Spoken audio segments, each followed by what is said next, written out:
I do like Windows 10. I didn't even mind Windows 8 once they gave you the option to get rid of the tiles. Oh, I upgraded. Went from Windows 8 to Windows 7. I know several that did I that. like the idea that you can install a cracked copy of 7 and go to 10. Yeah. I was like, what? The biggest problems you're going to have is outdated hardware. I just don't like the idea that you don't have a choice.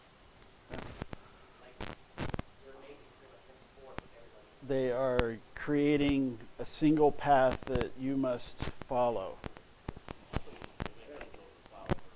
everyone's like, I don't like your tweet updates. You do that all the time with 192.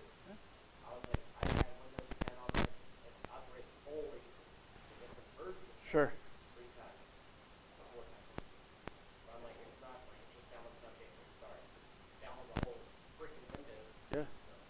Mine, about 3 weeks ago, went through one of those, the big updates. All right, we are going to start with 9. There is 8, but we are going to do 8 next week. That's the IP6. There's some parts of that chapter that I need to get some more paperwork, and there's a video that I thought I had that I don't.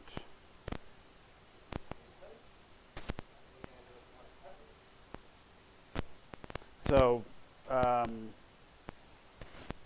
we're going to deal tonight with drive, local storage, and then or storage in Windows, and then we'll get into file folder security and some of those things. And last time we were doing management stuff, right? That is what we ended with. So this is, Skipping over the benefits we're of life. skipping 8, we're doing 9. 8 will be next week. And we did 4 early this week. If you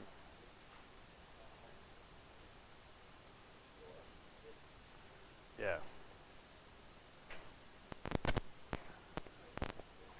Is it working still?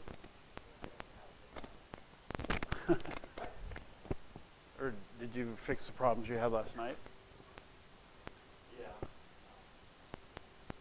If you want something that has to do, just let me show you what's up. Back there. Sure. Hey, I can learn just as much from others. I know, no, not no, Oh. I was like, I'm telling you right now, YouTube's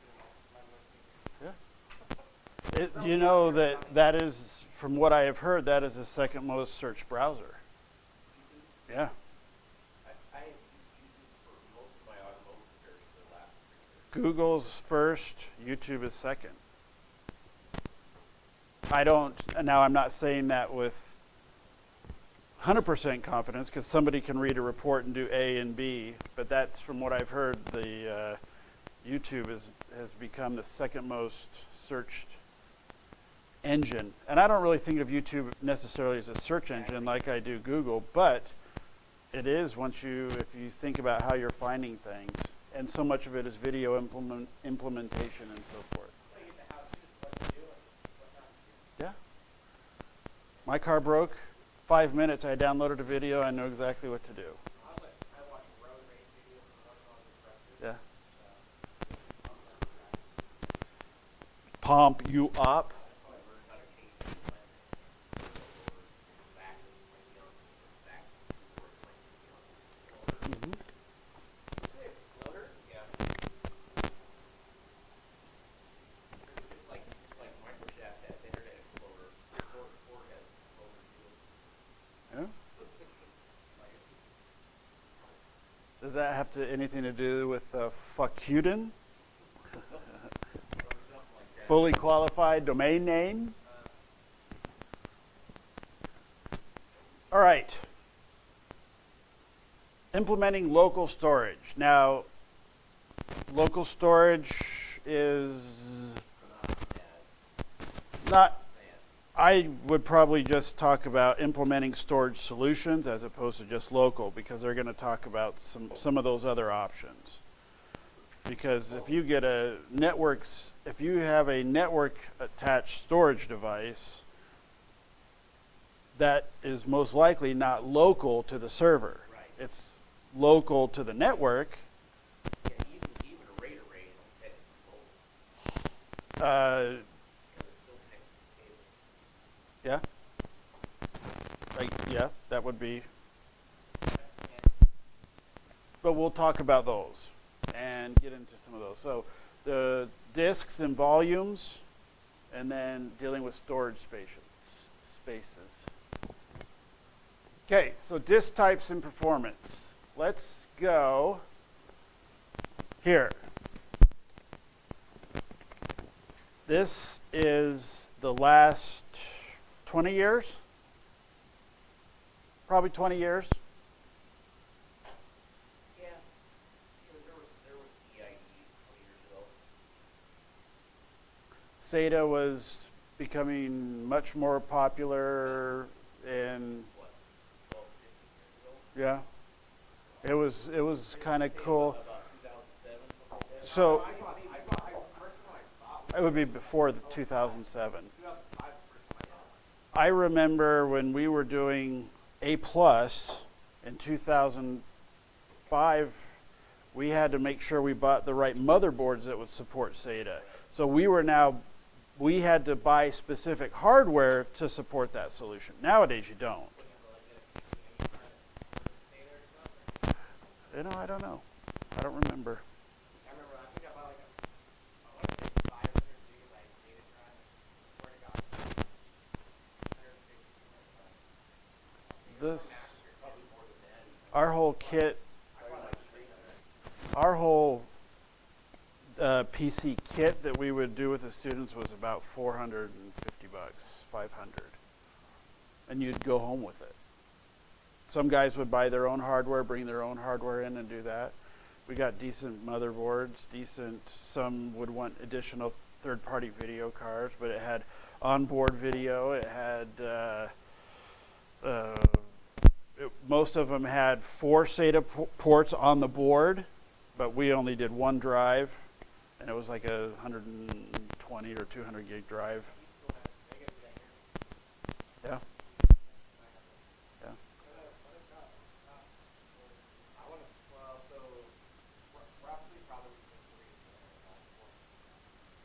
4. You can buy them cheaper They get to do your if you know how to, if you know the parts that work with the parts in the pieces. maybe it's supposed to like 285. I think we're getting LTE like 11 setup. So they're not like i-series, but they're Pentiums. Uh-huh. Still drop, I think i7. Sure. 7 gen setup. And the one that I got has an M.2 file, and we got a 120 gig solid state, but they got a terabyte. And the thing is like, it's phenomenal stuff. Yeah. We, you just said something that reminded me. I used to run expensive solid state drives. We did not go to solid states. That was before then.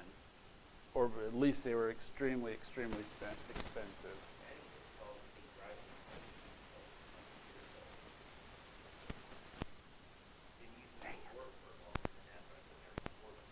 Uh, I got one. are you okay? Do I, Yeah, I'm fine. I know. Well, you should hear it start up. It's like, Well, your start with that, I had both of mine sound like that all the time. his lasts about 5 minutes. All right. So we have our different versions, our different technologies as far as hard drives go, or drives. What are some things that you can share as far as maybe experiences, what you like, don't like? Did you ever get into the SATA, SAS, the digital? SCSI? What's that? Yes. Serial. I dealt with SCSI a lot. I just didn't like well, first off, they're expensive. Yeah. Fast. They're usually faster. Terminating them and having to make sure the end. I was just like, good lord. Sorry, it's not serial, it's small computer. SCSI. SATA is the serial. SAS is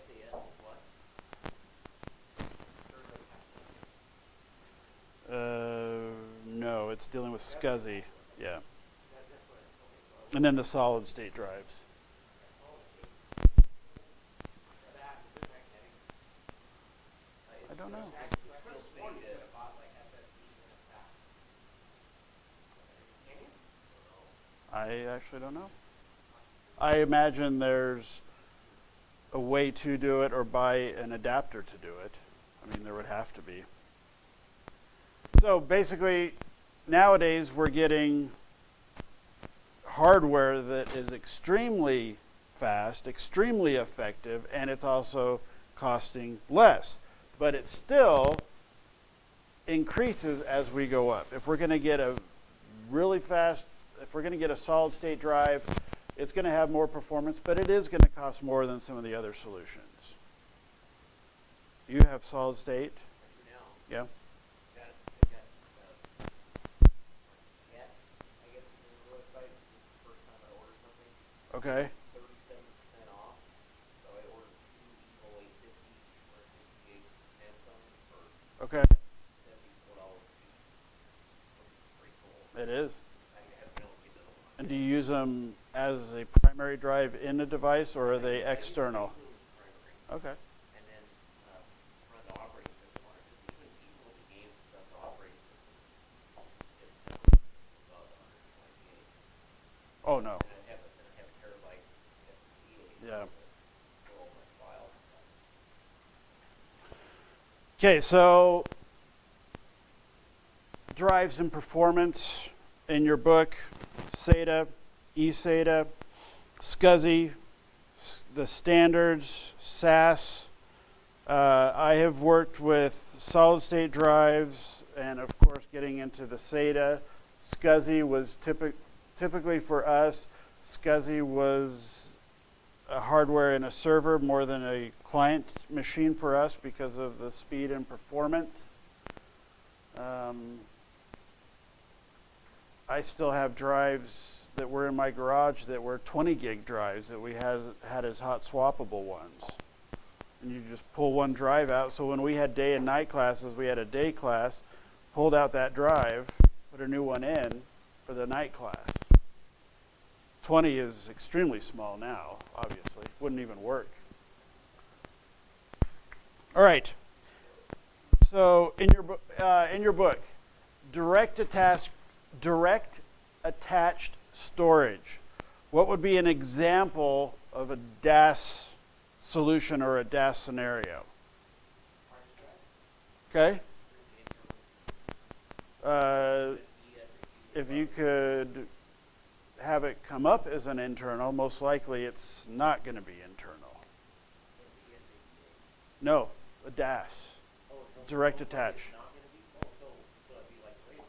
It would be like that would be like me sharing a locally connected drive with you. Yeah. So I have my laptop, and this could be USB, could be some other cable. It is. Yeah, because they had ports that would be right in the thing. Yeah. Yeah. Yes. And me sharing music on that local device to me with you. Plug it in.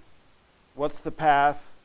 Create a path. Permissions, sometimes you have to make sure that they can do it. Fairly cheap because most of us have an 8 gig, 16, 32 gig USB drive. We have, terabyte external drives. There's a disadvantage, obviously. It's going to be slower. Now, what part of it is going to be slower? Actually, probably just for 13 whatever it is. Okay. Well, you're at the mercy of whatever your boss has the resource. Yeah. We're all like hitting on it. That's going to reduce it, and then you're going to go with the data controller. Yeah. So my machine, I'm going to start getting pissed off because I'm going to see the lag. I'm going to see the latency. That's because they're using my resources to manage the data. So yeah, I'm going to have a bottleneck where the physical connector is. I could have a bottleneck in the computer depending on the processor, memory, etc. Okay. They did actually have their drives off and Really? I had that at home. I have my home entertainment network was on an external drive, and I had created accounts for all my kids on the network, and there was not that they were inappropriate adult movies, but movies that we didn't want the girls to see because they were rated R or other things, and then theirs, and they could not get into our stuff, obviously, and we locked down those things, and we ran out of disk space, so in that case, I actually put in another drive. It was dynamic, so I was able to still extend that partition, which we'll talk about. But I could have easily just plugged in an external, drive of somehow and started storing data. So most of us have something at home that can do this. Most of us have a computer that can connect to something that saves information. Whether we're using this, James was talking about how he backs up his little portable thin client every day. So if he has a problem with that, he's never going to lose data. Actually, the opposite. We were just talking about that. So you can use it as a backup solution, as well as a local storage solution. Okay, so your direct attached storage. NAS, is that the right one?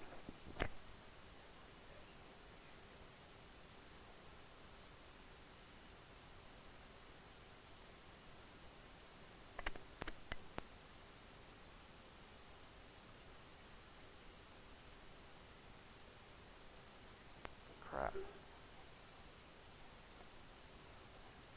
Okay, I don't know what it is. I just don't want to stand up on the computer. All right, so what is NAS? Okay. How is that different than the direct attached storage? Okay. Okay.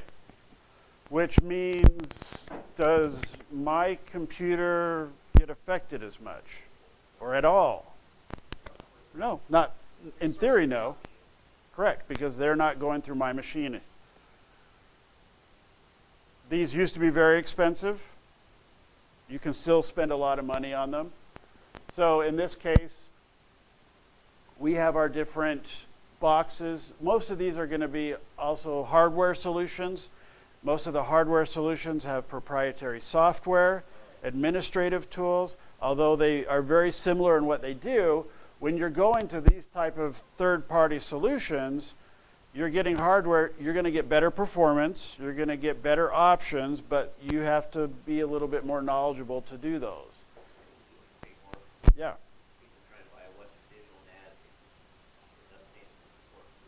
They will, and it's better than nothing, but you're still. So in this case, we're now dealing with a network where I can have my NAS boxes. I have to know the location. We can still lock it down, but now instead of people going to me, they're all going to that storage solution. Slower access times, how would we speed up the access times? Let's go fiber. Everybody's fiber, point to point. That would do it. I just saw they do, I think, Thunderbolt now and Do they? 40 gig site.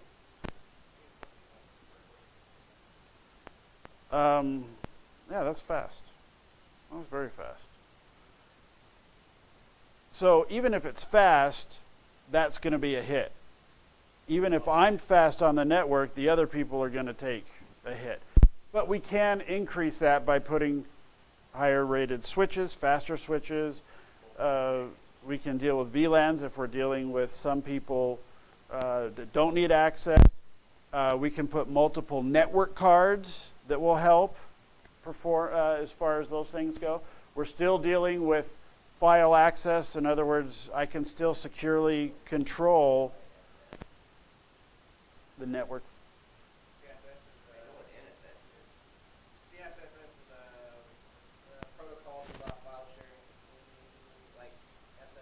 on the file. Where's Apple there? That, let's see if it says.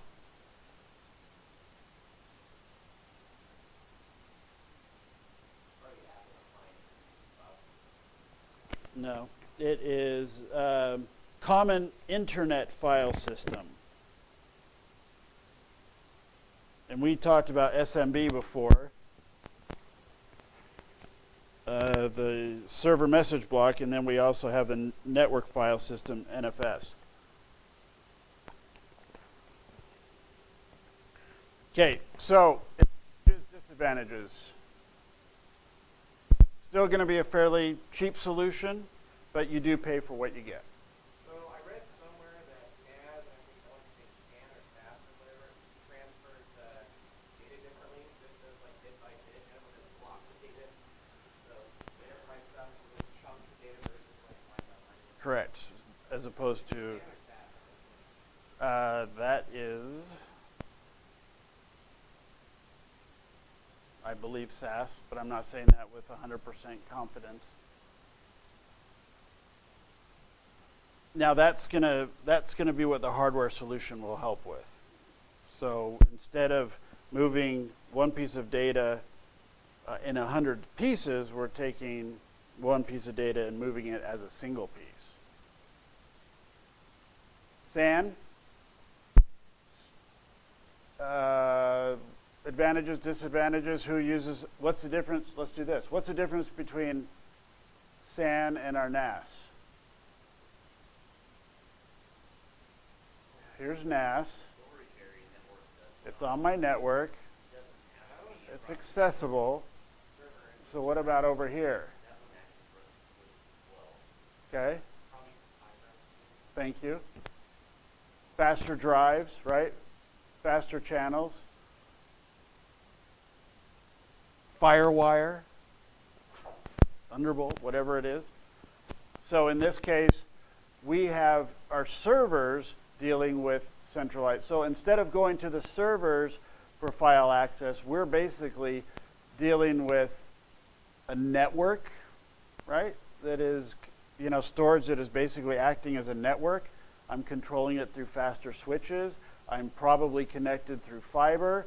Servers are dealing with multiple connections, still centralized. We almost always have some sort of redundancy.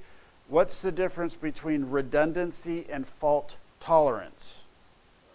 Redundancy means basically extra copies. Okay? Fault tolerance means it can actually deal with information, fill in the gap. Okay, so redundancy is a way to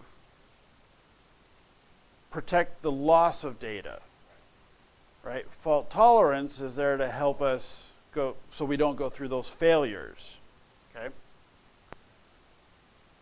RAID. Any questions on SAN? Anybody have SANs, worked with SANs? I know, yeah. Okay.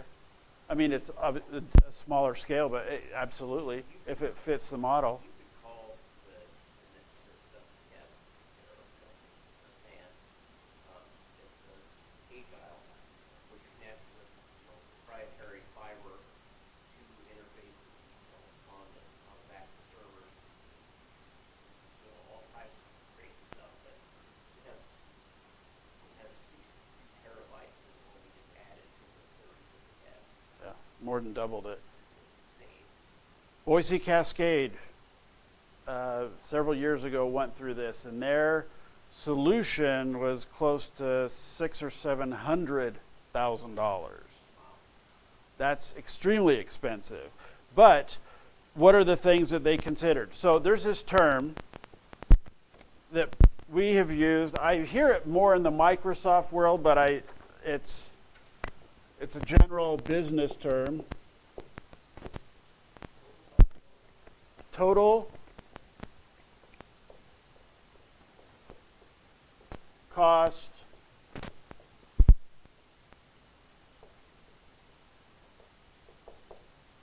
of ownership. And what does what does TCO mean to me or mean to us? What else? So when I'm dealing with total cost, I'm dealing with the hardware specifically, the software, setting up, installation, licenses, maintaining it. Oh, training. So training is a part of total cost of ownership. I'm sending the people to California for a week-long class so they know how to use that particular piece. So training, education. What else is involved with total cost of ownership? Okay. I'm looking for something else too. What happens to your people's productivity? Are they more efficient because they're working on better hardware? The solution lets them work faster. So instead of working 8 hours in an 8-hour day, they're maybe able to work an extra half hour or get more. Yeah, but it's still dealing with cost of that. No, I'm not saying what makes it expensive. I'm just saying what are the things that affect total cost of ownership. Training, your people, it's easier for them. Data is in one place instead of all over. Maintaining it. And the other problem is you have your accountant and he sees $50,000 and says, we can't do it, it's not in our budget. We say, with that $50,000, you're saving $100,000. So when we go into total cost of ownership, Boise Cascade for $700,000 or $800,000 over I believe it was 3 to 5 years, we're getting well back their return, and they're protected in other ways. Most large companies are going to have some sort of SAN solution, some sort of network solution. Your Microns, your Boise Cascades, your Intels, HPs. And you guys would probably have something like that with 600 or 800. We again have to think on a totally different scale.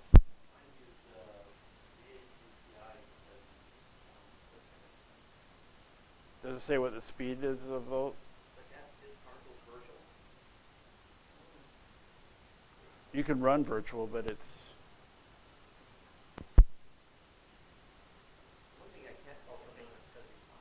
SCSI 5. Okay. Yeah. Yeah.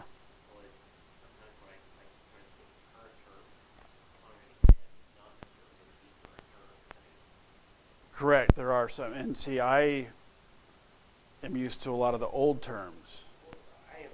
So when I see them, I'm always thinking different ways there. What is RAID? RAID. Okay. Redundant array of independent disks. That tells us exactly what it is. Redundancy, right? Protection. Array. What is an array? Either a physical or a logical array. We use them in programming all the time. You build an array. I have 50 instances of one item. Correct. So instead of having 50 pieces here, I am putting them into an array, a group that now treats it as one. So when we're dealing with a RAID here, that's what we're dealing with.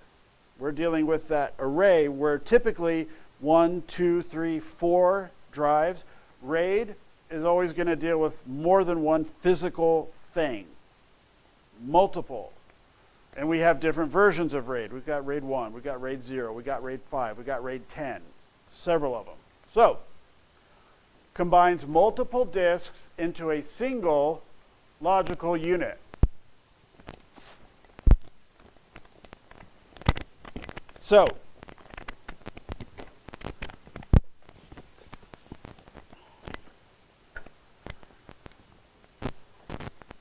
this goes back to 2000 as far as what Windows can do with RAID. Now, in this case, we're talking about going into the server and creating what we're going to see. Correct. Microsoft allows you to do it. You plug in the device, your server can control it. Your server can control it for other solutions as well. Whenever you go with another solution, typically a hardware solution, you're going to get more options, you're going to get better performance. But for this, we just want to understand the different parts. Some of these will be on the test. So, if we have, this pen isn't much better. Okay, I have 2 physical disks. I have 1, I have 2. What is spanning?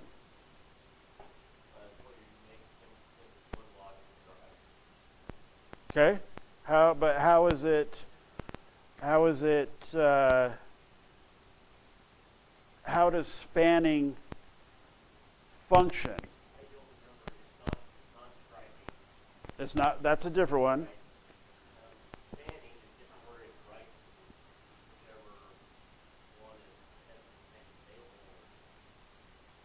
Okay.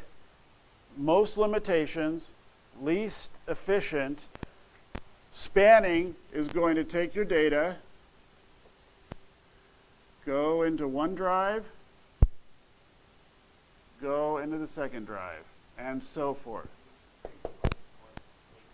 So you're dealing with data, it's going to fill the drive, come over here, fill the drive, but Greg does not have to say, I'm dealing with 1 drive, 2 drives. He sees it as drive Z. So if this is 100 gigs, we now have a Z drive that is 200. Okay? So how does that help our users? I have a bigger storage. I don't have to go out and buy more hardware. I just scrounged up hard drives that were in the closet, whatever it is. You get more drive space. But it is the least efficient because if you're storing information and you're storing information here, you have to go through a lot of data to find that. Okay, spanning is the most basic. James and I were just talking about this.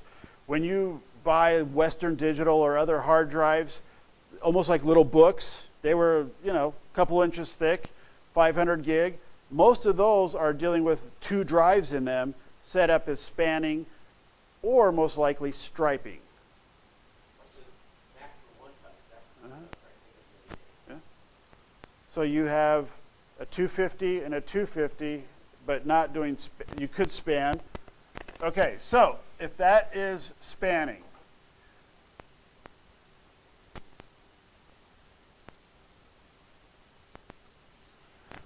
so let's write this, spanning.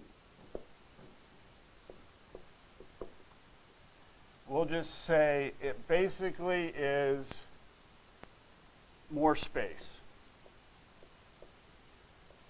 All right.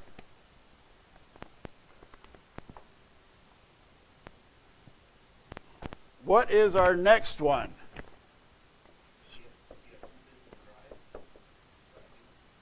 Still dealing with 2 drives. We have to have at least 2 drives. So I have spanning, I have striping. Now we don't have redundancy in these solutions. So with striping, if I have 100 gig and a 100 gig, what am I going to end up with when I create that X drive? 200. But why is this more efficient? Why is striping more efficient? Huh? I mean, it's like literally. Yeah, it is. So what it's doing, now, if we have fast connections, etc., it's going to right here, boom, boom, boom, boom, boom, boom. And it does it all the way back and forth. So you're still getting that 200 gigs, but because it's written and managed better, it will be faster. The writing is faster. Reading can take a hit in both of them.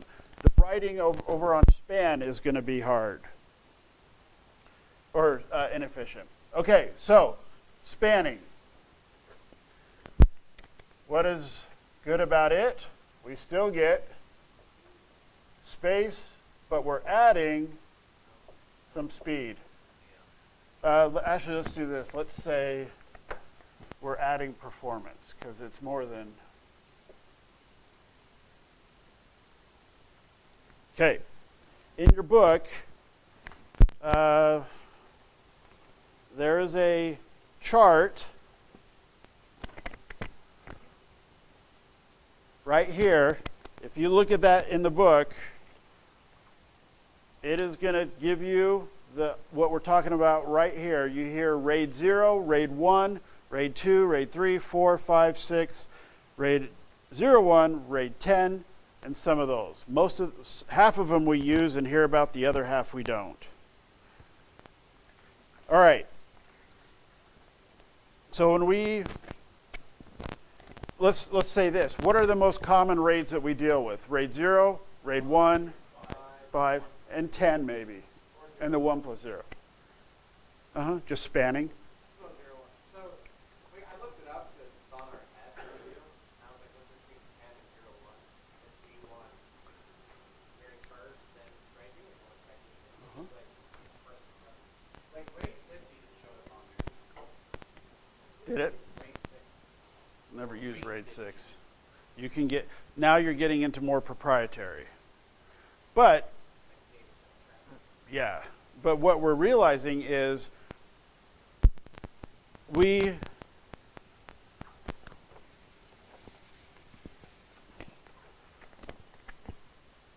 let's add this part to it.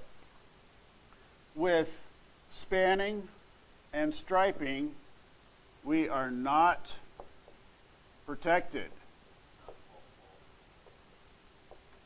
Right? If one drive fails, they're both gone. So now we get into our next option. What's our next one?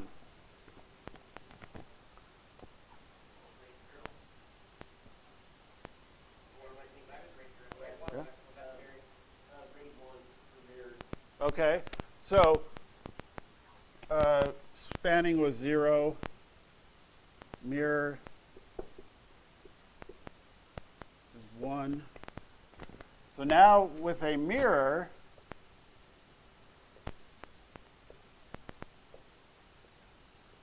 all right, so here we're dealing with a mirror. Now I have 100 gigs and 100 gigs, and when I put it together, I'm going to get 200 gigs. Oh, why not?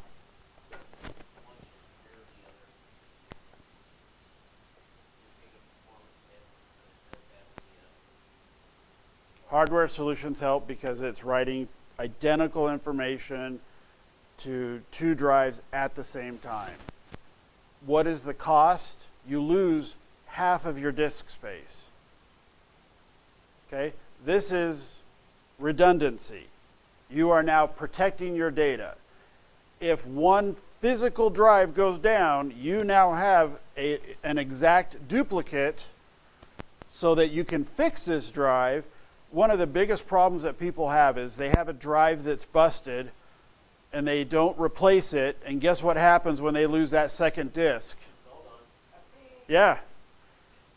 I've heard it happen a lot. Because in RAID 5s, are we limited to 1 disk, 2? We have to have at least 3. You lose 1/3. And if I had 4 disks, I'm losing 1/4.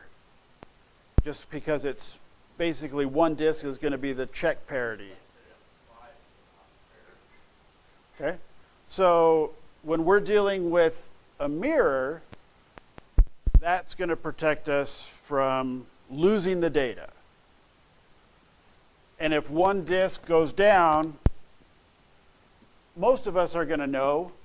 We're going to have warnings, messages, events that are going to prompt us.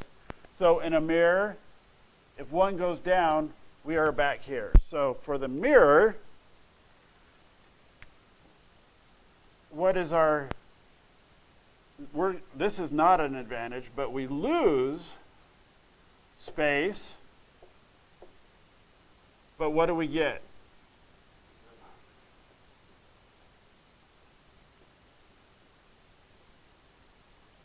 So our data is protected. Losing half of your data, half of your space is a big hit. All right. So and what rate is that? 1? Okay. So which one is striping? Is that the, I thought spanning was, what's the span then?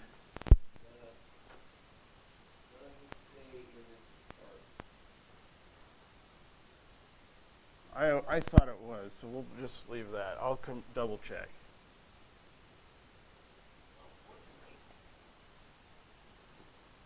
Okay, so a mirror, we lose space, but we're protected. Then we get into our RAID 5. And why do most people, most businesses want to at least get to a RAID 5 solution?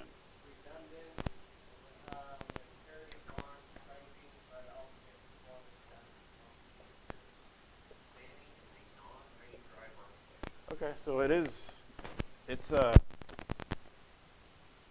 a big an X, not involved at all, and that goes way far back too. So RAID 5, what were you saying again, James? Distributed block pairing. So it distributes block data, so you get the forms out of it. Plus you get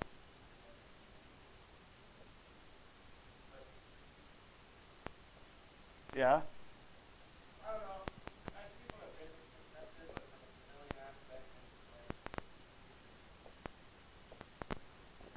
like I don't see myself ever doing very fine. You could do it. I don't really doing just breaking up with like 4 and 3 drives. I could see if you if you got into your own consulting business and you wanted to protect your information, or you had clients that you wanted to build this solution. Hey, you want your patients protected, et cetera, et cetera. This is one of the ways you can do it. Okay, so RAID 5, what is our main requirement? How many drives? We need at least 3 drives. But there's also a hit. You're going to lose 1/3. Or 1/4, 1/5.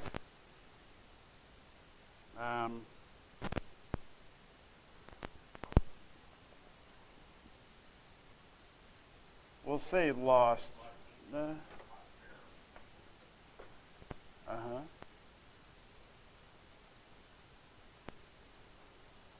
just going to say safe.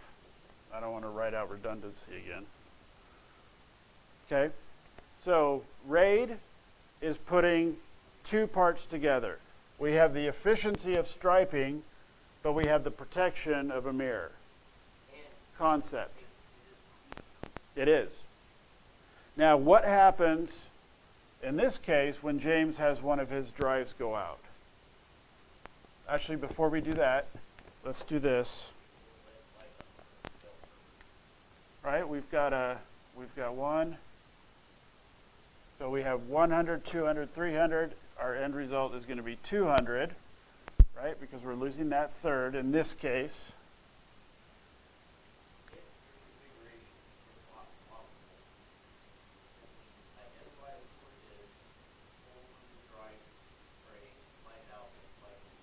Okay.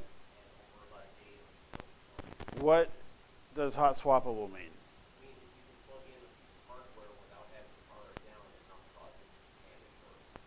Okay. Can you hot swap anything? No. What happens if you... True, physically you could, but we want it working. what's the nice part about hot swappable solution? Because you don't have to actually take the server offline for many people. So your employees, your patients, whoever they are, Might not even know. exactly, they may not even know. Once you pull that in, pop that in, once you start rebuilding that array, It'll slow down. Sure, you will see a performance hit. Yeah, as it's rebuilding, you will. But as far as data, accessible, slow, losing data, no. Okay? They probably don't make like RAID 5 or RAID to install the same drive, right? I'm sure. I'm sure they do. I'll say this place here has their server, I want to say it's got like 6 enterprise solid state servers. I think they're really 5 down stuff, I'm sure. Yeah. And one of them seems an issue is like, you know, how you're saying like actually one goes out and like that light's bad. They had no indicator of which one was bad. Yeah. So yeah, they pulled up the wrong one. Yeah. So permanent marker, something like that. There's also something else with RAID 5. This happens in Microsoft software solution, but most of the time it's also in hardware solutions. What does the parity bit mean? Actually, on each one of the, And some people call it a check bit. basically on each one of the blocks of data, there's a bit that going into it that it actually verifies the content of that block. Okay, so if I'm doing, So a parity actually brings that information for parity, it brings to the other drive. So if one drive goes down, it will based on the information. It's almost like metadata. okay, does that parity stay on one drive or does it move? Okay, if it stayed on one drive and you lose it, you have two drives that don't have the protection. So that's why, that's the hit we're going to take in rebuilding it. But parity moves it across the three drives. That's where we're going to get our speed performance. And if you get a hardware solution as a network attached storage device, then you're dealing with tons.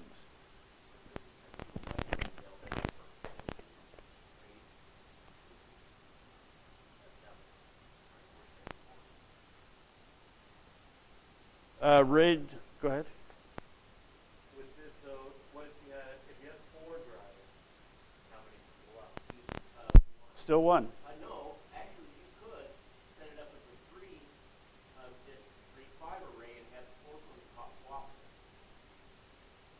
Okay, so the fourth one, but if all four of them are built into the RAID itself, if you lose one, One, you're okay. right, If you lose two, you're still done. right. The only way that you can do it with 4 of them and have 2 drives go down is if you have one set up as a hot swappable. And that, it means you only have the capacity of 2 drives, so. Sure, and when you get into the different RAIDs, and I don't remember if the 56, whatever it is, you can basically take this solution of a RAID 5, and this is almost always hardware. You can mirror your RAID 5. So here I have my speed, my backup, and I'm mirroring that at the same time. Those types of basically, if you mirror something, you can also stripe it. If you stripe it, you can also mirror it at different points. you're basically then on the 5.1. Yeah. Yep. So if you have old drives and they're roughly the same size, here's one other thing with spanning or striping. What if I have a 100 gig drive plugged in and the other two are 80 gig drives? Small drive, Huh? small capacity drive, So what do I do with that other 20 gigs? just sit there. You could create your own, another partition. You could put stuff on it. I mean, you're going to have performance, but it's not going to be a part of that speed issue. Even if you have, say, 4 bits or 3 or whatever, one of them got, and you can't buy a drive that small, you put in a bigger one, you can more, not add to that one. Yeah. I mean, you can fit whatever the capacity of the original drive. Or when you do, you're rebuilding the data. All right. Questions on that? Most of them are going to be hardware solutions. The thing you want to know is, do I have redundancy or fault tolerance? Am I protecting the hardware, or is the data protected if it fails?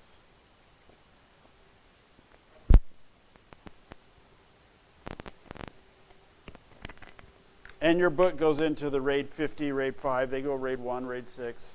What's the meaning of the test case? For sure, 0, 1, and 5. I haven't seen questions pop up that are dealing with a RAID with a mirrored RAID 5 solution, a RAID 50. I haven't seen those kind of things. Most of it will be into those 105.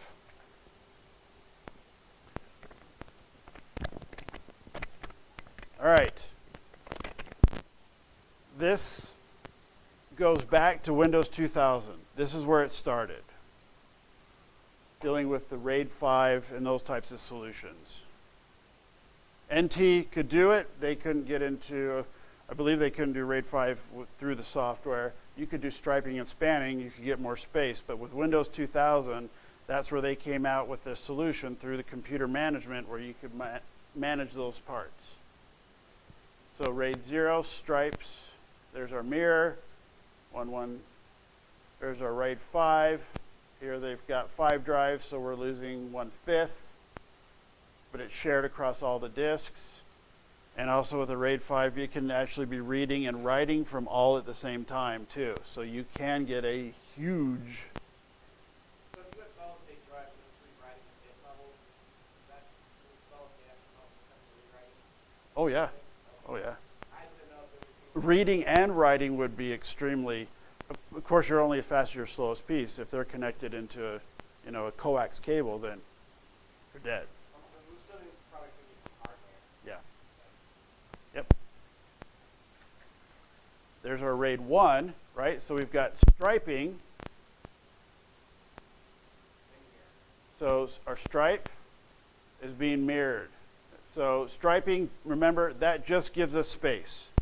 So here I am protecting, though, these 2 stripes, big ones. So if I lose one element, I still have the protection. I don't know that that's a solution I would choose from the start. This would be something that is going on hardware-wise, or maybe I've already started a certain solution and I have to go down that road. All right, Windows 2000, R2, several storage enhancements, storage spaces, data deduplication, your iSCSI target, management, work folders, DFS. This is where you'll see a question, and this is after the list of all your RAIDs. Getting into multiple disks, virtualization, data duplication, where your drive is actually looking to see if the same files are located there, and it will actually mark those efficient. Management, single management console, that's actually the same. What is a work folder?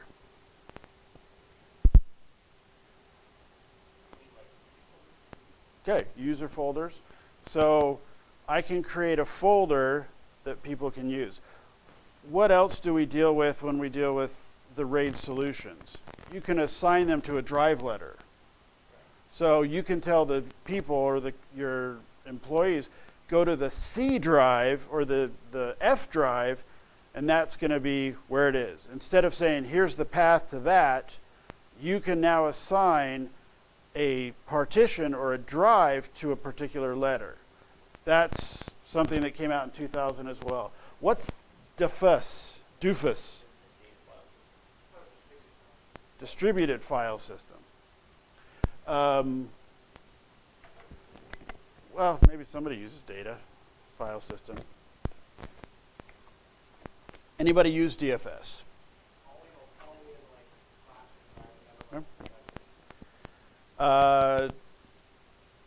USDA implemented this. This is basically caching information on the network through your active folder structure. So I'm very similar to that. So if I have folders, that folder is being distributed in other places. So depending on where, almost like torrents, where you're pulling from different pieces. But the downside is you have these links that you have to manage. If I lose a link, sometimes I'm going to lose that data unless you go in and recreate the links. In Windows, you can actually go into the links and assign them a priority. So you can say, use this one over this one. I have never seen another group use DFS outside of USDA. Not that they didn't, but that's, at least from what I've heard. I can see how that would have been more relevant. I even felt, well, but network bandwidth was not where it is today. Yeah, you can help optimize your network. And you kind of get built-in fault tolerance.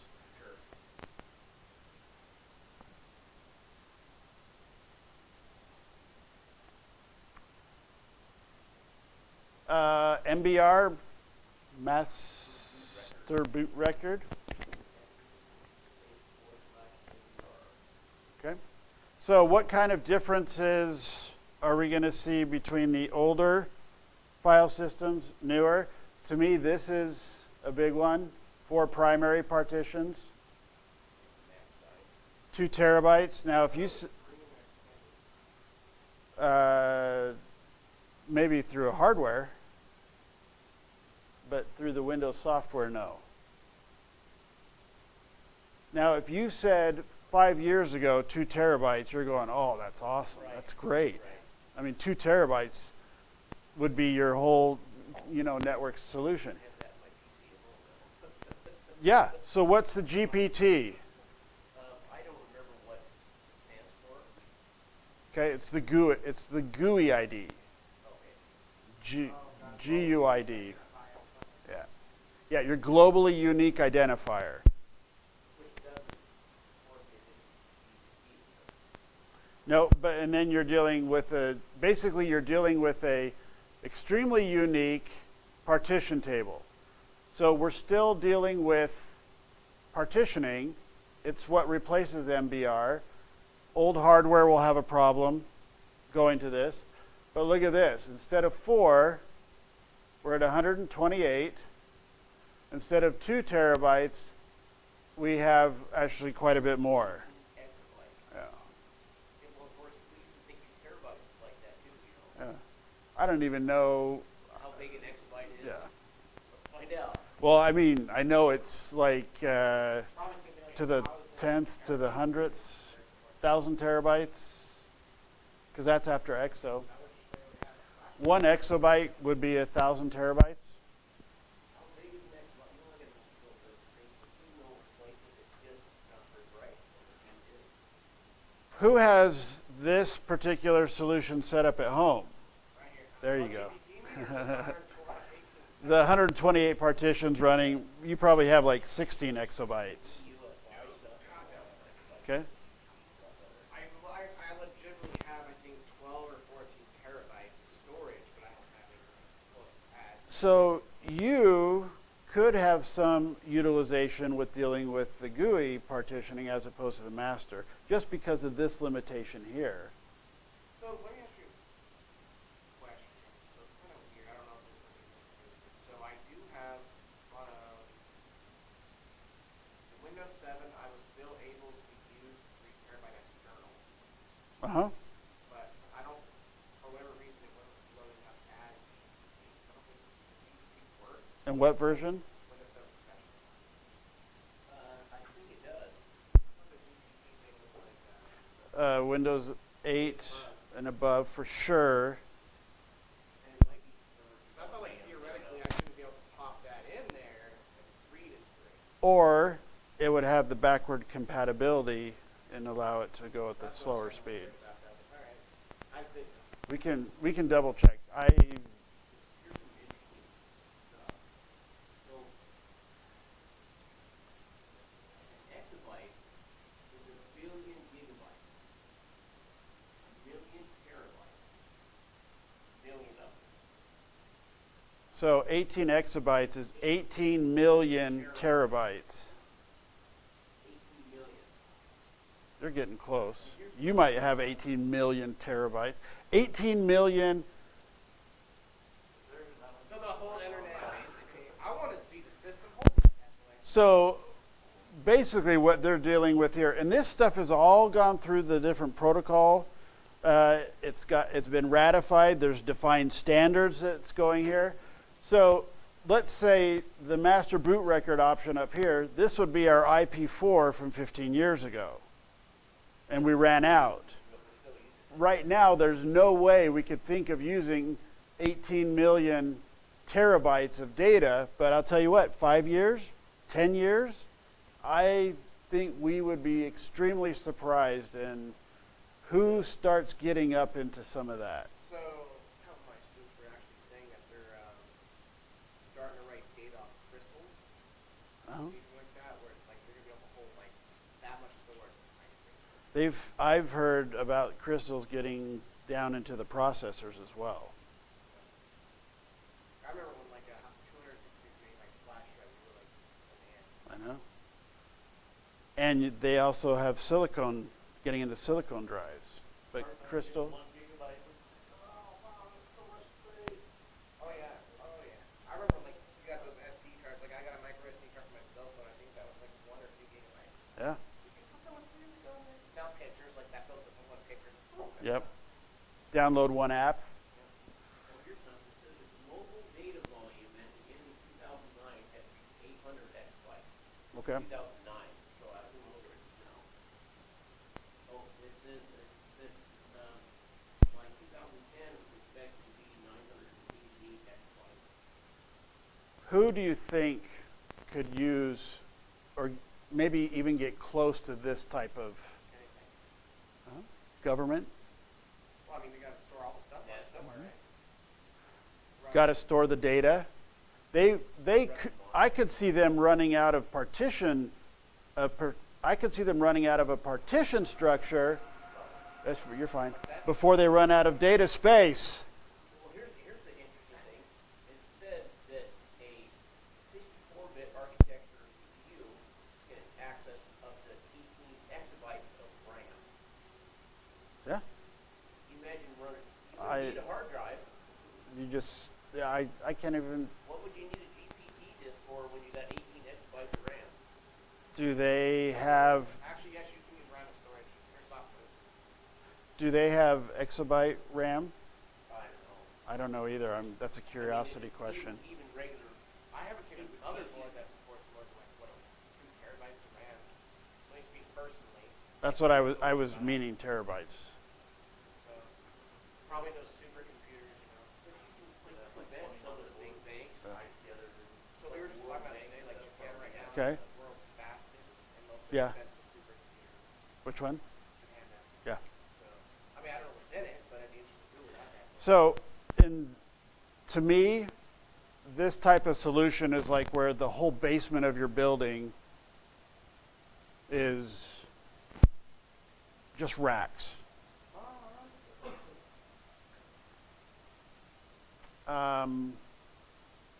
NSA protection, Microsoft, maybe. When you're talking global, you're talking that type of accessibility. Now, I can almost guarantee that before you reach these limits, you're already breaking these down into other smaller pieces so that it's more manageable. Could you imagine trying to search through 1 exabyte of data for information? That one's just right now. Yeah. We start out with a basic disk. How much do you lose to? Yeah. When you got it, you know, that many of it, you're good. You're solid. So, basic disks and dynamic disks. Big difference. Which is the default install? Basic. Basic storage. If we have to swap drives or add a drive or it's hot swappable, we're shutting down, we're taking apart, we're putting back in, so we lose the hot swappability. Dynamic disks gives us what we're looking at over here. So if we want to deal with the RAID 5 mirror, those things, in Windows, we're going to have to change it to dynamic disks. Now, how can I move disks? Let me rephrase that. If I shut down the computer, put a new drive in it, restart the computer, how does it detect that drive? If I'm dealing with a basic disk, shut it down, pull it out, put a new one in, and start it up, how does it detect that disk? Whatever. Uh-huh. Probably if there's gonna visualize, it'll be straight like a active and foreign. Uh-huh. Usually optical. Send out a little message along the bus on the motherboard. Okay. That ping for devices and whatever type of information is back, it's gonna take whatever steps and run files. What about this? This might be a better one. What if I have a computer with basic disks and I just pull a drive out and put a new one in without starting, rebooting, any of that? And a basic disk, it's dead. You could lose a lot of other stuff, but for sure that drive is not going to be accessible until you do something. When you deal with dynamic, If Windows, it might actually have to go through and hence the restarting is going to actually start to put boot information, etc. So dynamic disks can hot swap. The reason is at the very beginning of the physical disk, Windows is actually writing drive information on the drive itself. Correct. So when I pull one out and I put another one in that's hot swappable, I don't have to restart the system because it detects immediately upon connectivity, oh, this is the drive, here's how it's structured, here's how it's built. Oh, this old drive was connected with parity or mirror, so this new drive I'm going to rebuild that way. So with dynamic disks, hot swappable, that's where we get all these options, is because dynamic disk carry the information about the drive on themselves. Okay. Requirements. At some point, we have to be able to boot into Windows. Some BIOSes give you options there, bootable options. And then, of course, if we're dealing with specific hardware solutions, a lot of times you will have to restart. Let's take a couple minutes, and then we'll come back. I need to vet my Vissel.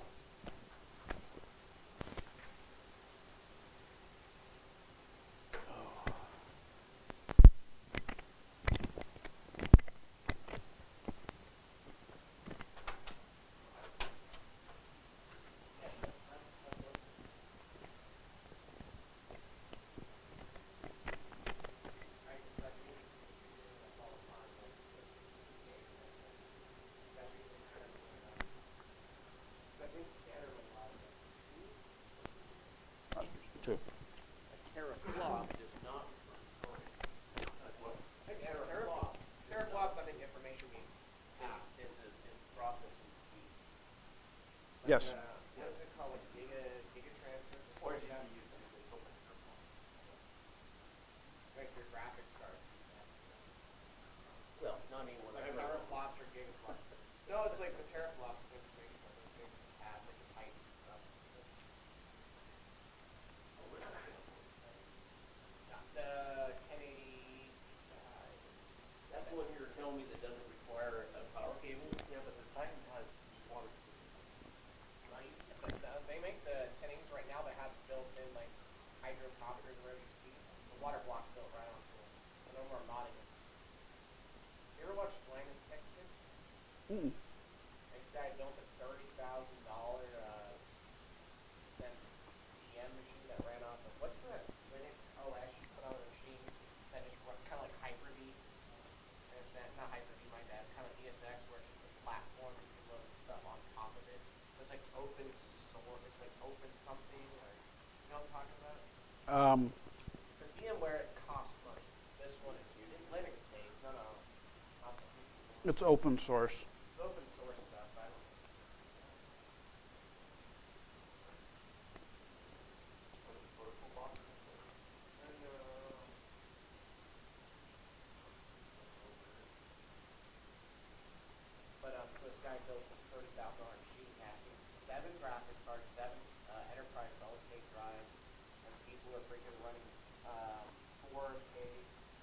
resolution, and they all came obviously at one time, and you barely saw it hit.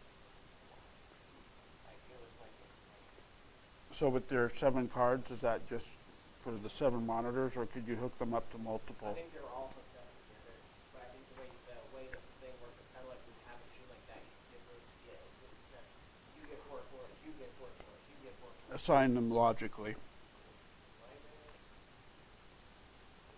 Yeah, you can assign the cores to manage a certain process or a certain device.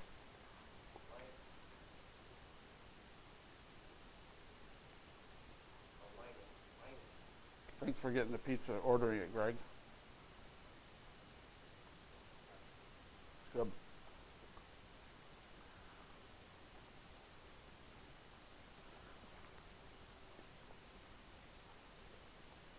Next time we'll get James's tofu hamburger. Oh God, no. So like today for lunch, I had a sandwich. They make bread. I mean, you ever had like stale bread? Oh yeah. So essentially, that's what it tastes like, but it's still pretty good. Then I had a. The low carb, right? Yeah, but you're looking at the net carbs, and I think it was like 2.2 net carbs. We would use the pita bread. Certain pita breads are low carb. I mean, it's not bad. It's just interesting. Mm-hmm. Then I had a vanilla muffin that was like less than that. Like, it's just not bad. It's just weird. Weird. But, you know, as somebody comes down and like, it's not a diet, it's a lifestyle. Anything you eat is your diet. Well, no, this is like legitimately like really, really gets me upset. So whatever things are eating, I've never hit like full on calories. Not even close. So that's why I'm like. Eating too much or not enough? I'm trying to figure out what to say. I'm trying to find a.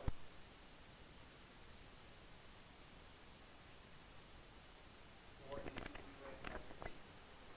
eight one terabyte business and don't eat with 832. The Note? Yeah. I want an iPhone 6s or seriously, that phone's like almost like not missing, man. Like, I don't exactly care. Huh? 20.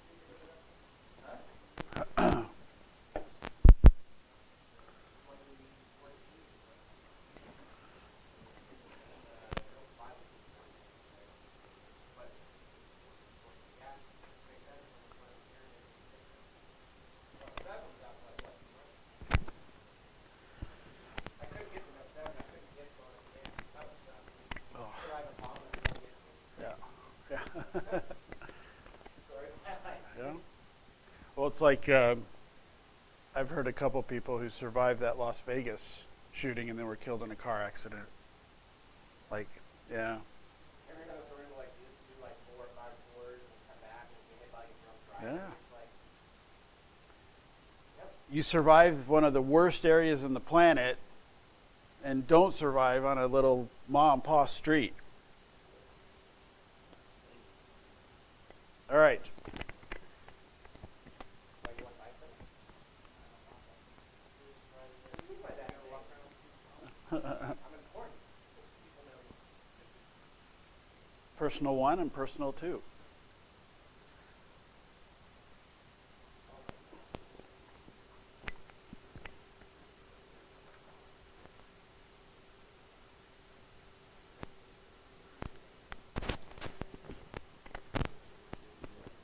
Okay.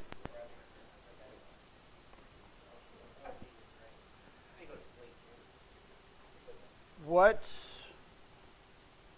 Tell me a little bit about what you know about FAT, FAT32, NTFS, REFS, resilient. Okay.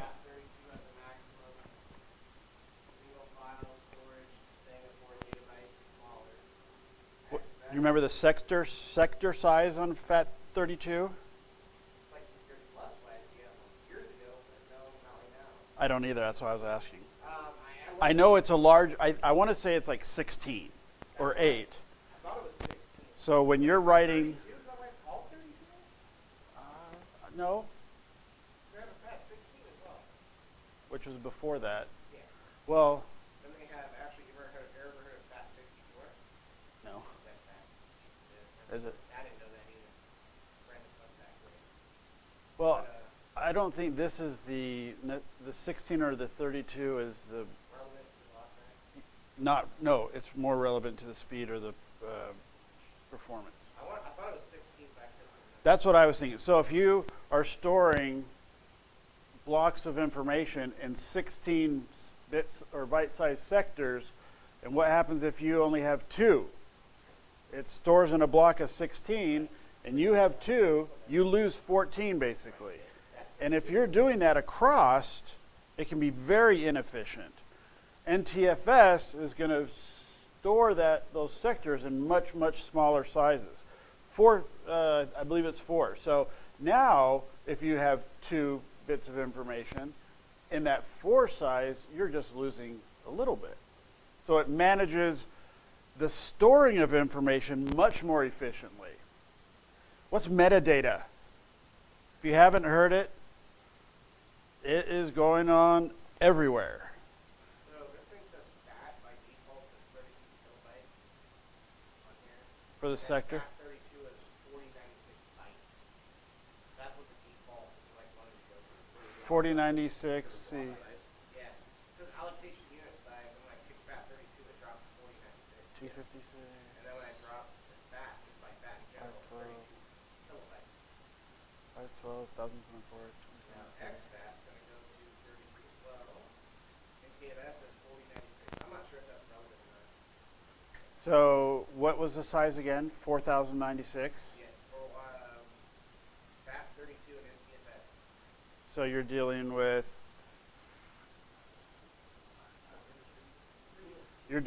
a 8 4 12.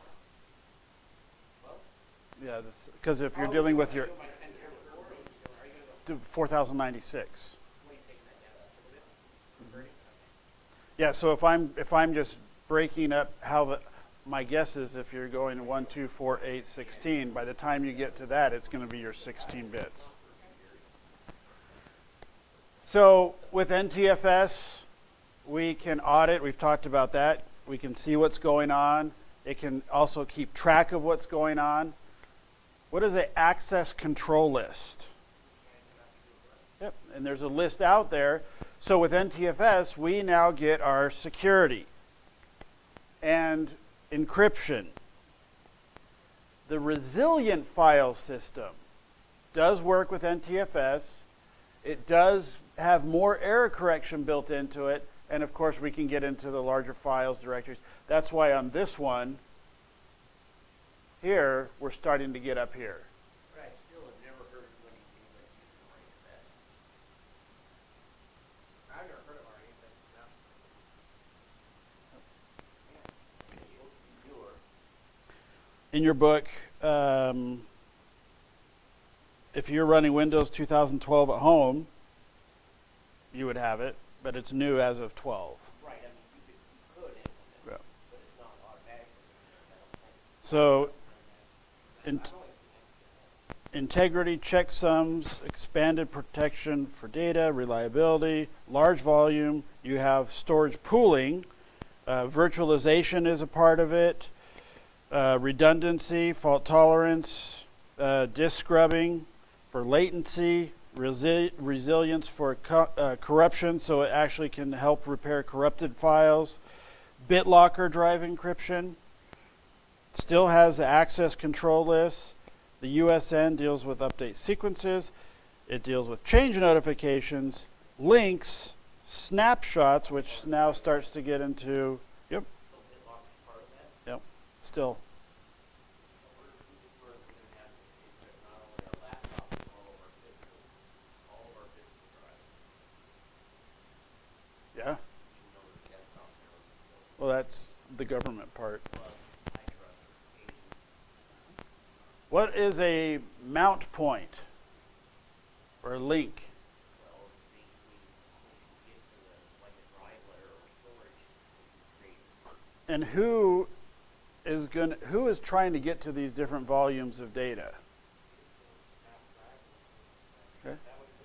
right to operating Yeah, it is. You can map drives to a mount point. The mount point is where you go to get the physical data. Correct. One of the main reasons we have mount points is why we also have DNS, so that our users have an easier way to get to that information. You don't have to give them the path. You don't have to give them all this information. You can say, look for D, look for X, whatever it is. We can also, with mount points, let's say you have a 2 terabyte drive and you run out of space, you can just extend that drive to 4 terabytes and you're not going to lose the data. You're not going to lose the information. So now the users are back to that. They're not going to have downtime. So you can add disk space without having to rearrange your folder structure. Okay? When you run out of drive letters, you can actually associate it with a name. So I could have a mount point for Idaho, California, wherever. So I'm going to go to Idaho, design, administrators. So you could go and search for folders that way. So now you're talking naming conventions for your access points. So I could have not just FGH drives, I could have California, Idaho, and when I click on Idaho, behind it, it's going to that map point. And that is a link that is created to it. That link is there. If it breaks, meaning information has changed, then obviously you can't reach it. Okay? Mount points, you'll do that. Extending, shrinking. One of the new things, at least with NTFS, is that we have a lot more options to work with the size of our drives. Most of the time, this isn't going to be client stuff. This is going to be server stuff. Obviously, you can extend your REFS, your FAT32. You're stuck with. Primary partition. No. You can do extended partitions, up to 3, I believe. No, 3 primary, I think 20. No, what I mean is you can expand extended partition on factor 2, like that do it on an personal sheet. But that's the extended, not the one of the 3 primary.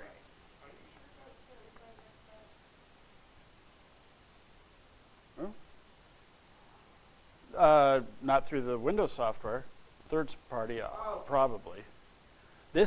When we're talking this, we're talking going into Microsoft's management console and the abilities and the options we have when we right click.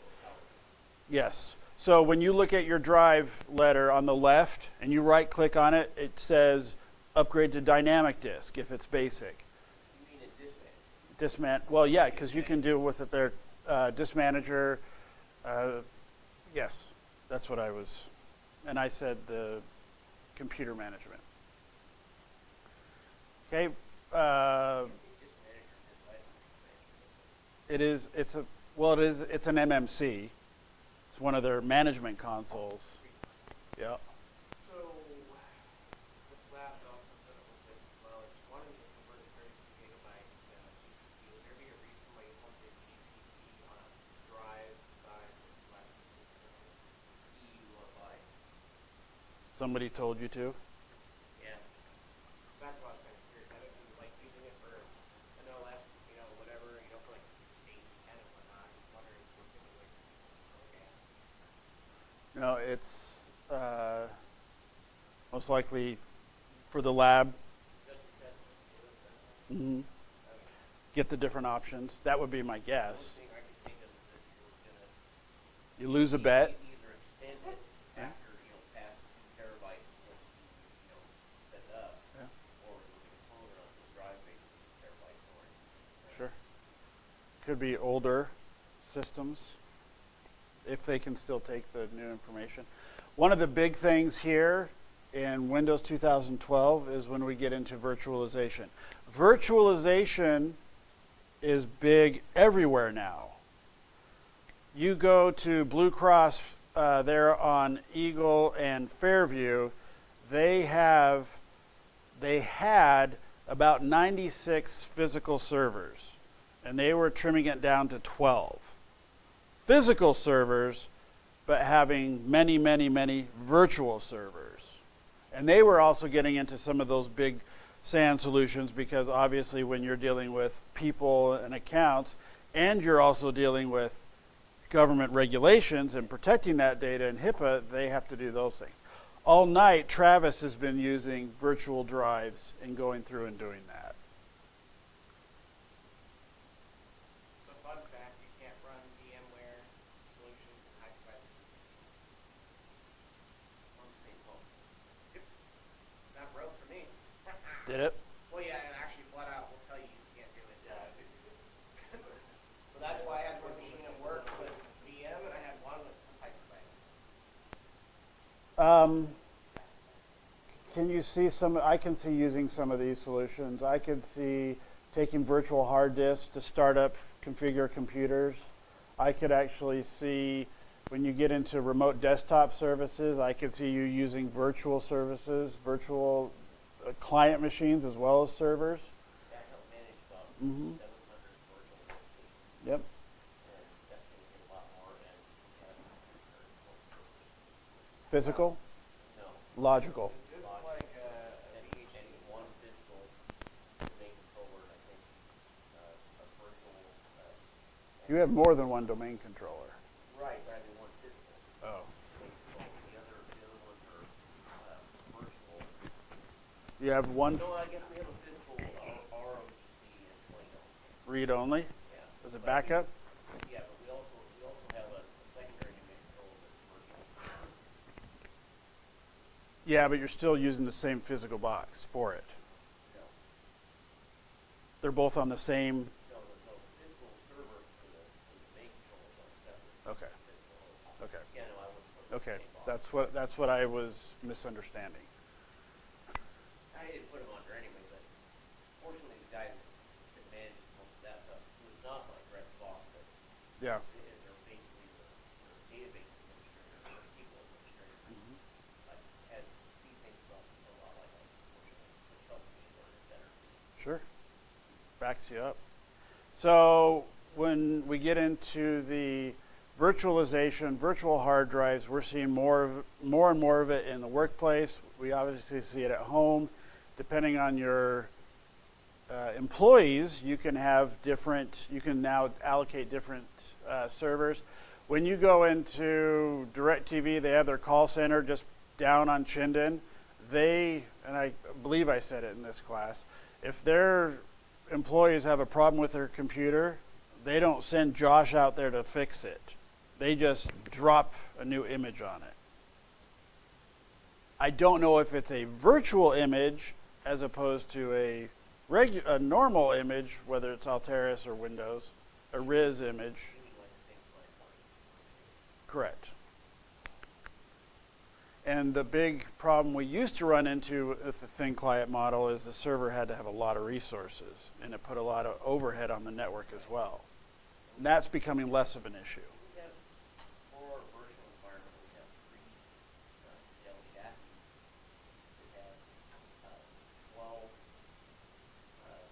either 620, 630, or 640 series server modules in them. Okay? We have our test accepted environment servers, and then for production servers, then we have our virtual workstation environment on that chassis.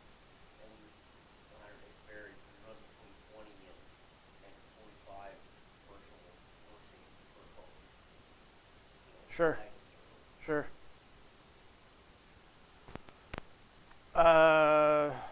Storage space. Now this is also new with 2012. How do you deal with shadow copies, or do you work with shadow copies? I love shadow copies. I even know how to go through and clean up the DSS admin stuff. Yeah. So when we get into storage spaces, it kind of started back in 2003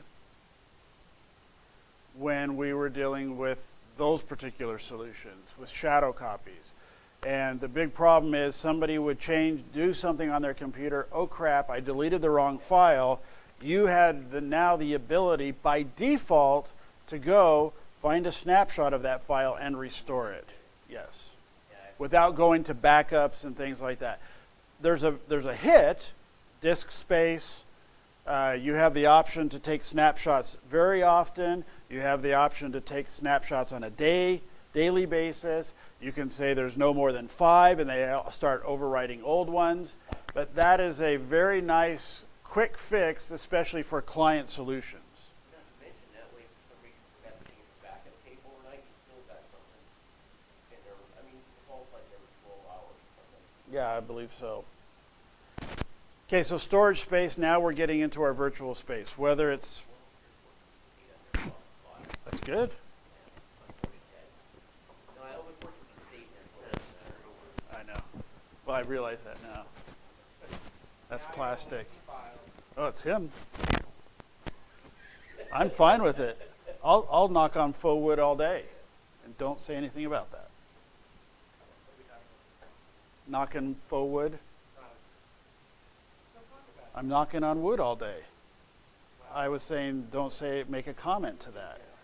After it came out of my mouth, I was thinking, James might say something. Because I could have said several different things after that statement. I know, but I'm trying to, it's a new year. That's, New me. and a new month, New month, yeah. first day. Okay, so virtual space, virtual disks. When we deal with storage spaces, we're also dealing with a logical element, not necessarily just physical, although there is physical drives. What is storage space tiering? And that's going to be on after the REFS, mount points,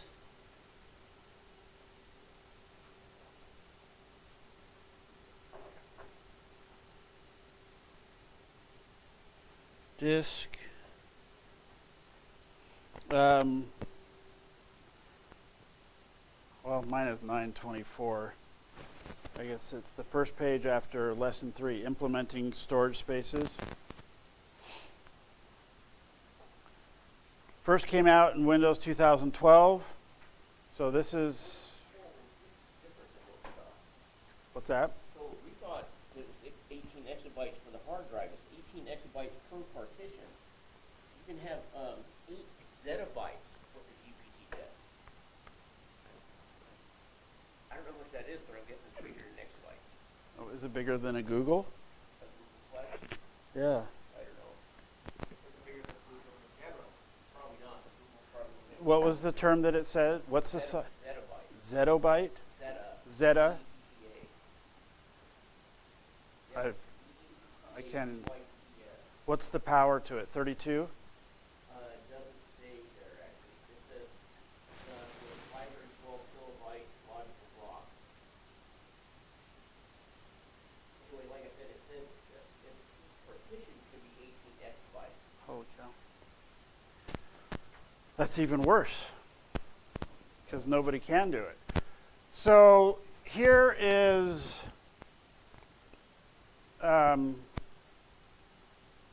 Travis, are all your drives the same size? Okay. So let's say that Travis has his server over here. He has no idea what's in it. He goes out to his garage. He finds 3 different hard drives. Fairly new, but they're not all the same speed, size, performance. With our storage spaces, we can actually go through, put different drives in there at different speeds, and it will help maintain speeds between the fast drives and the slow drives. They do. And guess what happens if it detects data moving slowly over here? It will actually use the faster drive if it tends to be slowing down. That's new with 2000 server. Yeah, so storage space detects a peak in disk writing activity. It will automatically start writing data to the faster disk. So fairly new. I guess it means you're not losing as many hard drives. You're able to put more hard drives together that are different physical or logical virtual disks. Okay. Our virtual disk, we have our storage layout. Is it simple? 2, 3, mirror. Again, we talk about the parity, which is writing that checksum bit or that parity bit that is alternating on the drives. Our sector size, 512. Drive allocation, we can put in our own drive mount drives. We can let it automatically configure the drive through letters, or we can put variables in. And then we also have our hot swappables. Some organizations, if they have a hot swap drive, they actually move it in with the other drives on a regular basis. Yeah. Yeah. It's not so that it's not rusty, I guess, but it's also going to have more information on it. So if there is a downtime, it's already got a lot. And whenever you're dealing with a physical thing, the fact that you can share that load is going to help.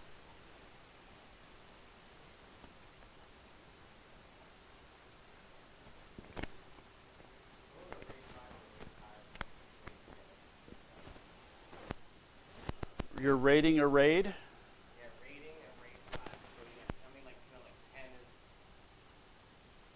Well, the 50 is striping RAIDs together, correct? No, rating stripe partitions.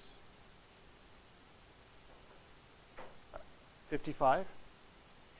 I'm just putting 5 and 5 together. I don't know what that actually would be. so much you can do that, like, I mean, I'm assuming you could do a rate of 5 extra. So the only time I've done that is in a test environment, or if I just have a lot of extra stuff lying around and I want to goof with some, I would, let's mirror this, let's RAID 5 these. And I use the Windows RAID, I use it quite a bit when I'm at home, on my home machines, my home servers. Okay, we have our server management tool for disk. Have you ever heard the Richard Cranium one? What's the short name for Richard? Dick. And what is a cranium? Put the two together and you're a Richard Cranium. A nice polite way of saying It's like the ID10 here without them knowing it. I told that to my 17-year-old daughter. She's like, that is so cool. I have to remember that. Richard Cranium. I like the best ad ever. Thank you. So the size is bigger than zettabyte is a yottabyte, Y-O-T-T-A, named after Yoda. Oh, really? Yeah. You know Yoda spells with a D. Well, it depends where you are, I guess. Yota. Yottabyte has, Yeah, they didn't get the rights from Lucas. a yottabyte has 24 zeros. You know how hard it would be to back up a hard drive to go to I'm sorry, say that again. like you know how Yoda talks like backwards? Mm-hmm. Have your backup go extra slow and have the process backwards. Just like Yoda. Going market, I will go tomorrow. Global data totals 2.7 zettabytes of stuff flow. Global data, Global data. that's a lot. That amount of stuff flow from So you're talking 6 years ago? 40 times that now. Where was that place where that world internet is at? Glasgow, is it Norway or Switzerland? It's one of the countries there. You've ever visited the Wayback Machine? It's a website that keeps copies of web pages. You can go back to the previous version. Oh, really? Well, sometimes Homepage? when you're looking for like old drivers and stuff like that, you can find that kind of stuff online there. I have not gone there. But if you've never gone to a web page and all of a sudden something you Oh, sure, yeah, it refreshes and Yeah. gets rid of the cached copy. Kind of a Wayback Machine. Yep. Kind of like Poindexter, or I don't know what his name is, the dog and the kid with the glasses.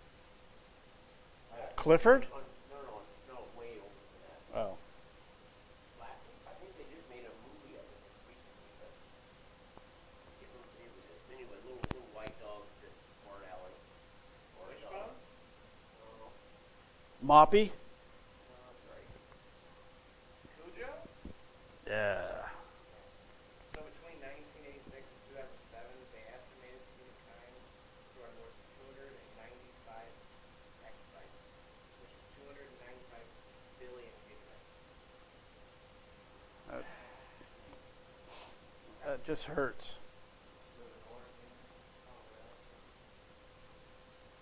Here's our, yeah. A little more relaxed.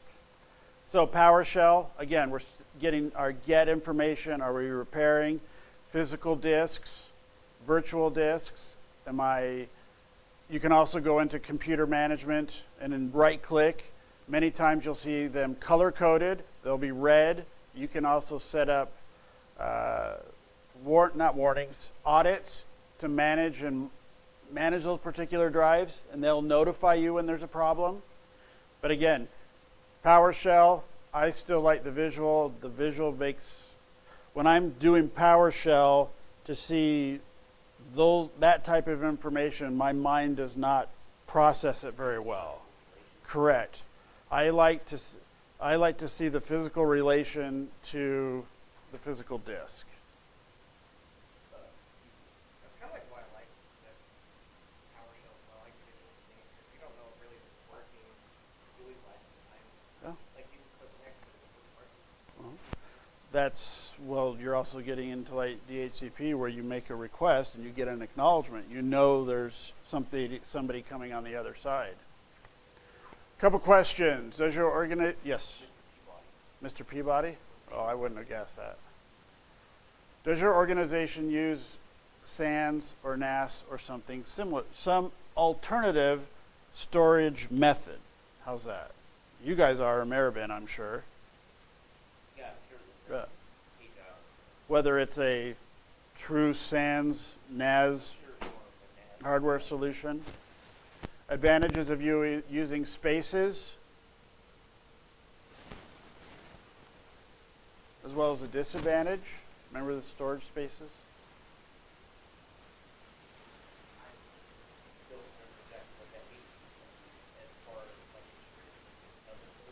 Well, when we're getting into the size of the disk, we're getting into different disks working together. Right, but I mean, storage space itself,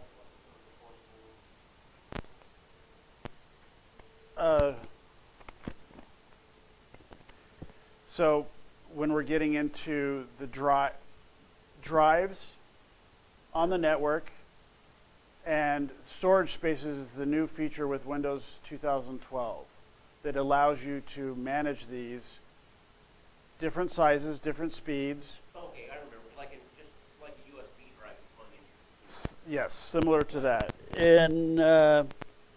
So this is how we're managing our storage spaces, dealing with virtual disks. So I'm going to see what the virtual disk is or repair it when we're talking about pooling different drive speeds, etc. Am I getting different statistics? So the storage spaces is how it relates the virtual to the physical, dealing with different sizes there.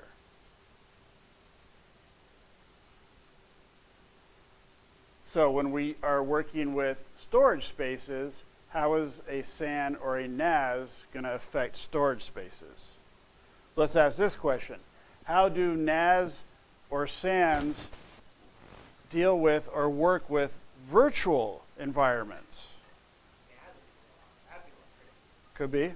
So there's advantages and dis. What would be some of the good things if we are using virtualization in a SAN or a NAS?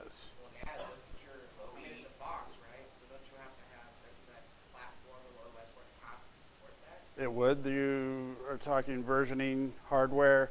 If we want the true hardware solution, You're gonna be roughly going off the specs of that NAS thing. I mean, it does have processor, it does have RAM. But if it's worth it, The storage spaces, which is any physically attached to the server, physical drive, okay. versus the SAN or NAS, is that SAN or NAS are going to be faster. They're off the machine, Right, and so it doesn't, for any machine performance. and when you're dealing with the storage or the NAS or SAN, at the highest point, we're actually creating basically a data network that's by itself. And virtualization, we're going to see it across the board, but you still have the same problems. You've got one machine doing everything, but you also have one machine doing everything. Your users don't know the difference, but you know the difference, so you can get into those pieces. What we need to start realizing in a small scale, we need to think big. How do I protect my music at home? How do I protect my tax information? Little things, and sometimes it's just drag and dropping onto a USB. Yeah, but why not try to find a different way to do it if you've got the, yeah. BitLocker, Yep. check your paranoia. And then you can get into, of course, How does that work with the RAID? uh, If you're in the RAID, I don't know. no, Probably good. in the 2012, there are the additional security options, EFS, I think that's different. the encrypted file system, BitLocker, I actually am not 100% sure, but there's also the ACL is also available through that.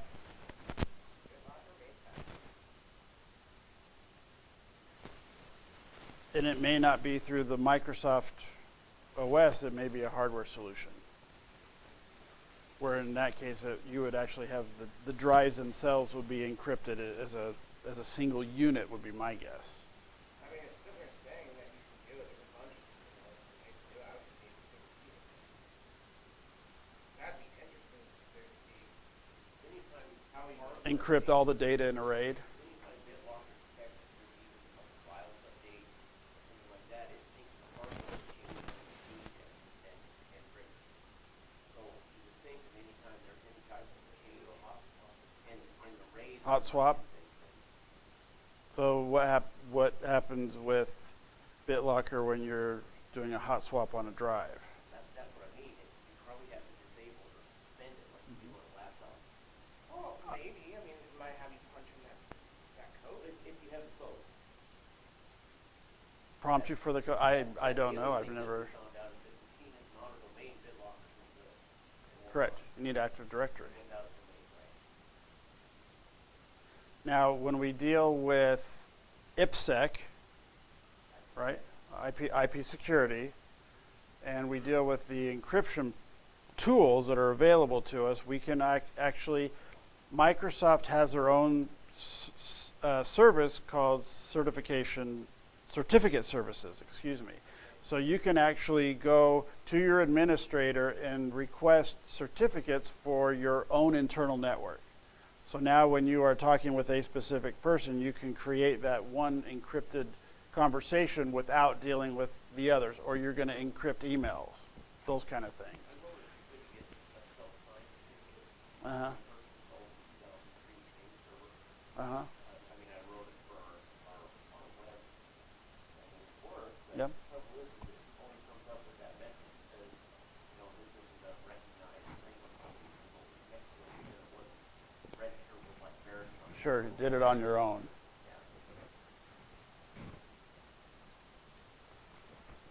All right, so a lot of options, whether we're going third party. Did I? Okay.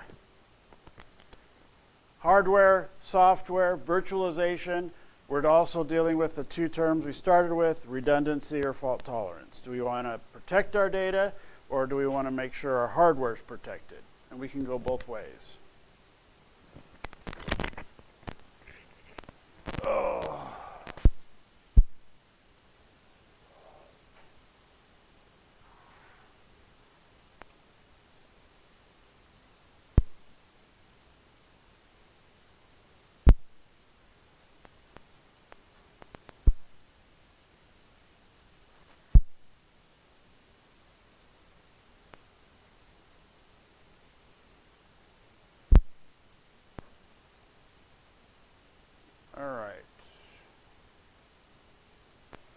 Who have you guys? Are you doing this lab, or have you done this lab already? This is 9. I know some of you went further ahead. Yeah, Josh is actually on the next Lab 9. CSA course. Is he really? Oh, Just put me out. he did? You couldn't hear it, so he turned it up? You like Jackie? Say that one again? You ever watch Guardians of the Galaxy? Oh, yeah. Very nice. Yeah, it's like, I hate when it does that. Alright, I'm gonna go a water and somebody wants to. I am good, thank you. Dankeschön. You know, I don't speak Spanish. We're on 9 now. It's Russian. So we skipped 8, right? We did. So since I won't see you again until Monday night, I probably have time to wait for it. At home. Yeah, the 8 is the IP version 6. Oh, excuse me. Whew. Is the IP version 6. You can try and do the lab. I mean, it'll step you through it, but I would for sure try to do the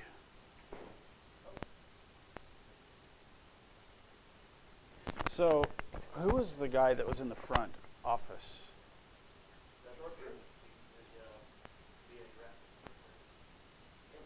Oh, I don't know about you. I think it's the veterans, right? isn't that VA? That was my GI Bill stuff. Does the VA handle GI Bill stuff? Isn't veterans VA? Well, no, there's both rehab and there's GI Bill. I don't know what you better on either or. But you ever use Air Force? What? Every police officer that offers a 5% they accept GI Bill and everything, they have to have a like the manager. Oh, Aren't they like paperwork? Yeah, like we had to set up these reports with them. Like, is he here all the time, or is this a? there's one time where what they do is they submit what I'm doing Okay. for the GI Bill and GI Bill's like, well, they freaking came back and said that they overpaid me, which is true. Because, for whatever reason, so these bosses turn out to turn around and pay them whatever they overpaid me because it's on their end.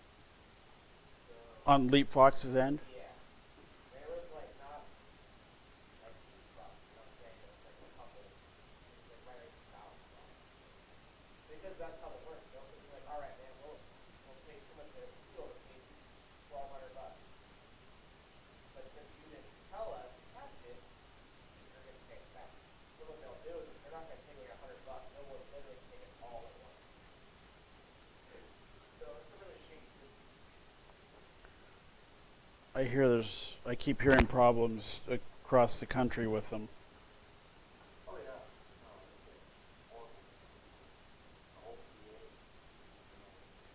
So with the GI Bill, is that the money that you can use for re-education and training? As long as it's through an approved through whatever state you're in? Well, no, I mean, I finished my value on mine. I had We're not in the military since 1983. Oh. But I mean, if you are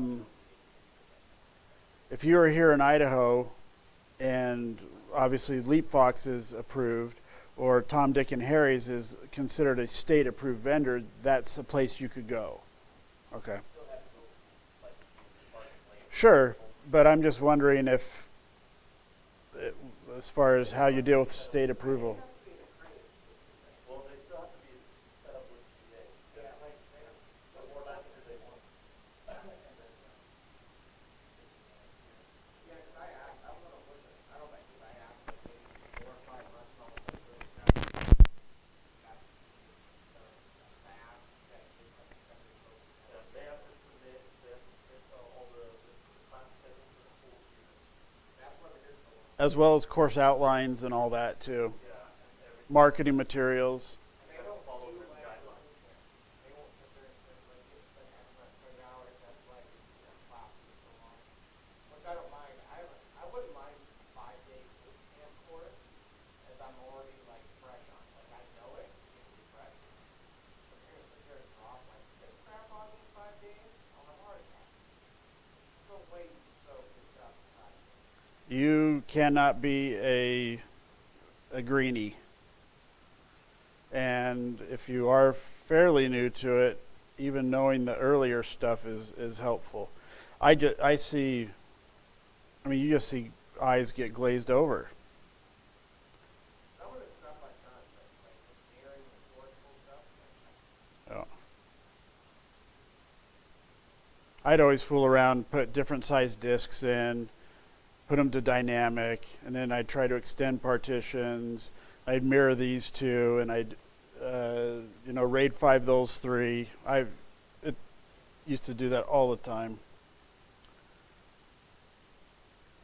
how long have you been doing this stuff? 18 years. I started in '99. It's now I'm talking like technical Microsoft online or